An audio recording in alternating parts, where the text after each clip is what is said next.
Estamos reunidos este domingo para celebrar el octavo día después de la Pascua.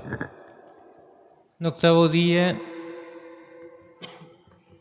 que, si nos dejamos, por así decir, transformar por el tiempo celebrado litúrgico, no ha intentado ser sino como un solo día a partir del día de la Pascua. Como que hemos necesitado la sucesión cronológica del tiempo en el cual vivimos para de algún modo hacernos partícipe de la densidad del tiempo nuevo que Jesús nos ha traído a través de su muerte y resurrección. 8 días que, de acuerdo al misterio de la Pascua de Jesús, son casi como un solo día. Y el Evangelio que acabamos de proclamar, bajo cierto respecto, nos pone en esa tonalidad, porque el evangelista Juan nos relata 2 escenas que tienen lugar en el mismo espacio físico, prácticamente con los mismos protagonistas que son los discípulos reunidos, de la cual la primera escena sucede en la tarde del primer día, sin duda aquella de la resurrección del Señor, y la segunda tiene lugar 7 días después, es decir, lo que podríamos decir en la octava del día de la resurrección del Señor. Ahora, este relato tiene un dinamismo propio, un dinamismo que podríamos decir señala el camino interior que cada uno de nosotros tiene que realizar para hacer carne en la propia vida el misterio de la resurrección de Jesús y cumplir el mandato del Señor de convertirse en testigos. De acuerdo a la palabra de Juan, al atardecer de ese primer día de semana, los discípulos se encontraban con las puertas cerradas por temor a los judíos. Claramente esta descripción señala algo más que un estado de ánimo. Señala también la situación en la cual los ha dejado la experiencia de la muerte del Señor y el modo en el cual se relacionaban con el mundo judío que los circundaba.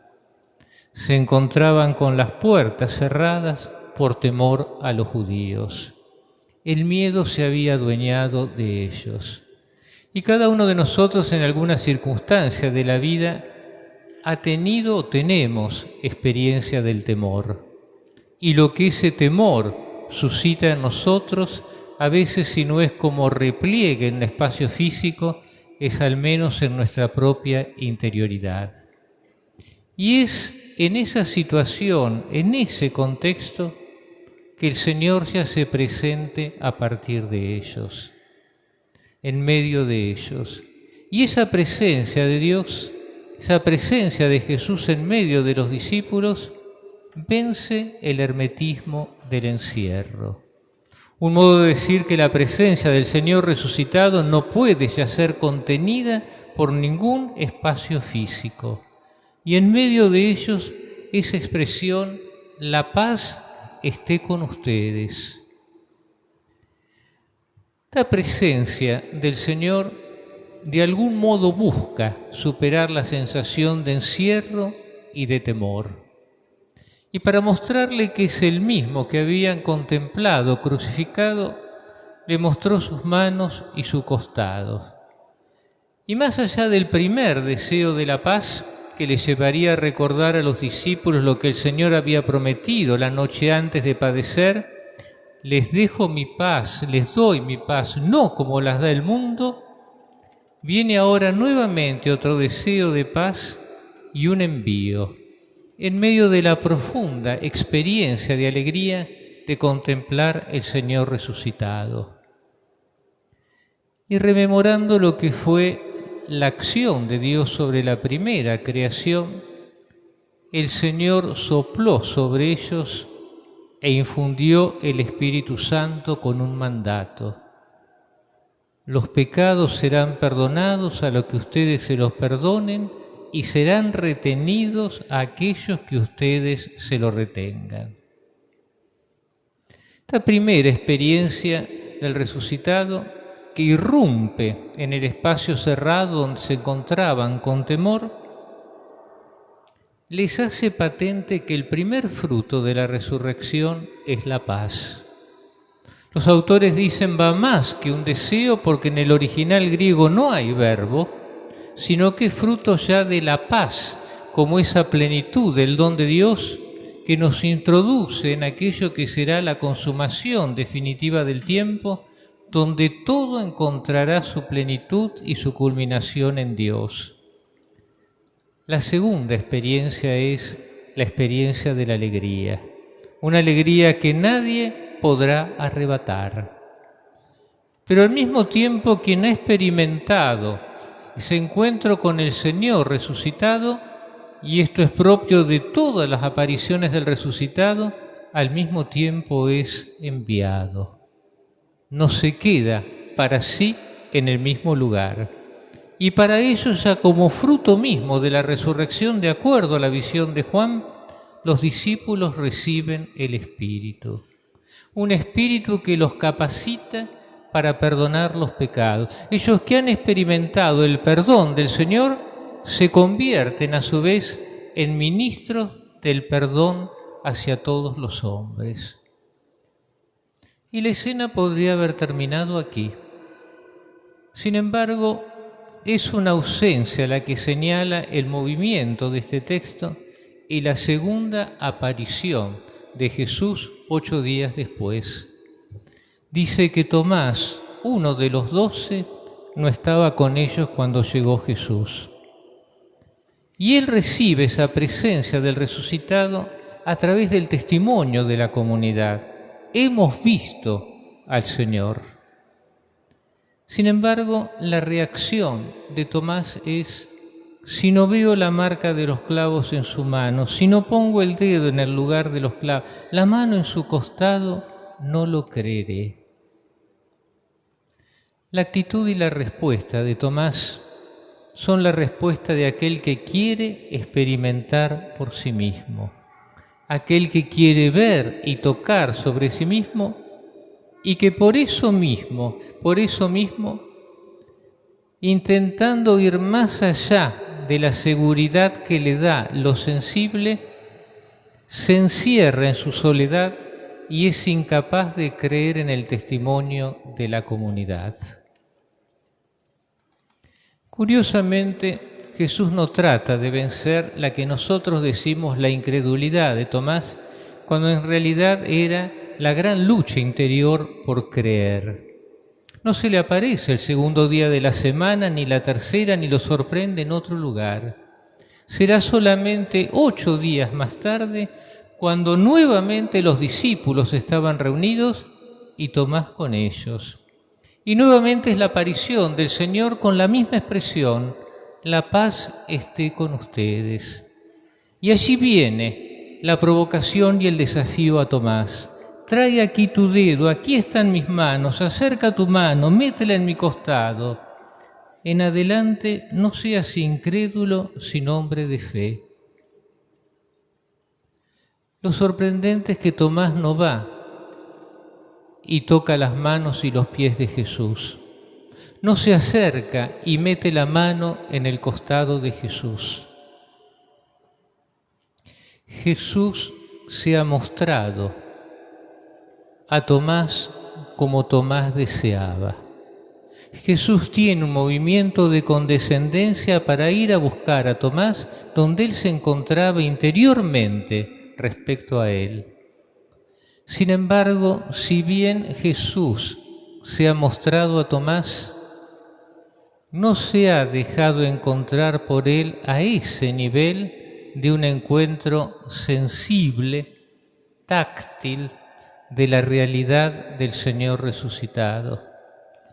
El encuentro hace que Tomás pase de su pedido de querer tener contacto con la realidad del Señor resucitado como si fuera simplemente un cadáver que ha vuelto a la vida, a un nivel más profundo y superior que es el encuentro en la fe.